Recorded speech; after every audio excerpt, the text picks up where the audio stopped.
ह्या बघा बनवलेला आहे वडापाव. आता तुम्ही म्हणताला असलं कसलं बारीक बारीक वडापाव, तर ही काय इकडं वडापाव बनवल्यात. आणि हे बारीक बारीक ते बेसन पीठ राहिलं होतं ते थोडंसं तेलामध्ये सोडलेलं आहे. तर वडापाव काय एवढं आवराजून बनवलं नाही, तर सकाळचा बटाटा राहिला होता. तर आता असा तर बटाटा कोण सकाळचा खाणार नाही.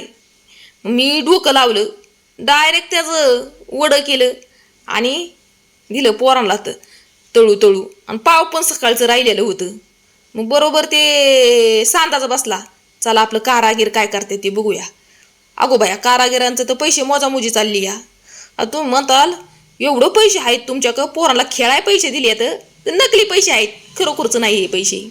आता तुम्हाला थोडासा वडा काळपट दिसेल, थोड्याशा तेलामध्ये तळ्यात, कारण की राहिलेलं तेल आहे ना, मग जास्त उपयोगी पडत नाही ना, बरोबर का नाही. म्हणून थोड्याच तेलामध्ये आपलं 4-5 जी वडापाव झालं तेवढंच तळलेलं आहे इथं मी.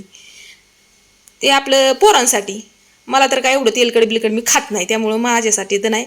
आणि हे उशारा येणार म्हटल्यावरती ह्यांच्यासाठी तरी कुठं करणार आहे. आणि करून ठेवायचं म्हणलं तर ते थंड वडापाव काय चांगला लागत नाही ना. आणि संध्याकाळच्या जेवणाला वडापाव नाही चांगला वाटत खायला. टाईमच असतोय ना वडापावचा पण काहीतरी खाण्याचा, सकाळचा किंवा दुपारचा म्हणलं तर माणूस खाते. संध्याकाळच्या जेवणाला कोणता वडापाव खाणार आहे. पण आपलं होतं सामान सगळं, त्यामुळं केलं. मग पोरांना विचारते मी कसं काय झाल्यात वडापाव. तर खाण्याच्या नादामध्ये सांगानात पण हे काय इकडं बिजी झाल्यातले खाण्याला. आता पोरांनी खाल्ल्यात वडापाव,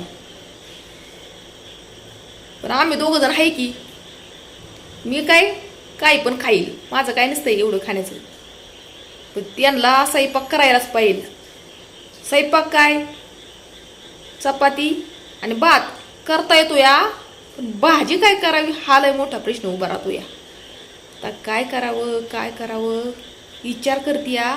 डाळ करावी तर डाळ करावी, तर त्याला टुंडी लावायला काय करावं हा पण मोठा प्रश्न उभा राहतो या. आता चला काय असेल ते बनवते घरामध्ये. तर ह्या बघा इकडे केलेली आहे मी टमाट्याची चटणी आणि भाकर आणि डाळ. ती मला अजिबात आवडत नाही, पण आता सांगणार कुणाला. नाही आवडली तरी आता खायलाच लागेल. तर या सगळ्यांनी जेवण करायला.